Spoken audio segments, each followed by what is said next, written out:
Barudak. Saking ku penasaran si kami hayang nyobaan seblak parasmanan anu pira teh. Meni aya wae nya aya nama seblak teh ya parasmanan sagala siga di ondangan wae nya. Iya lo Neng Meli ieu kok ka sagala aya dimsum, sosis, dumpling, batagor, ais jodoh aya teh nya di dieu. Coklat tah teteh langsung pangyieunkeun pangladana level 5 tah si kami mah. Ngaliat si teteh ngemasakin seblaknya teh kuat ka kabita si kami mah hayang langsung dahar dina katelna. Terus cenah di kangkungan teteh biar tambah mantap. Ah yang tadi mah pakai kuah asam manis, kalau ini pakai kuah original. Level 5 ieu tah senggol dong kuat ka kebesekan tah.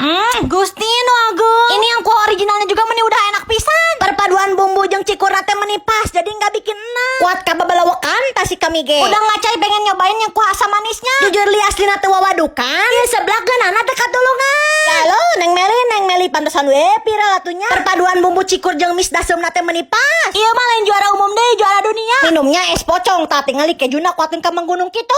Buat ti korosi kami jadi segar. Coklat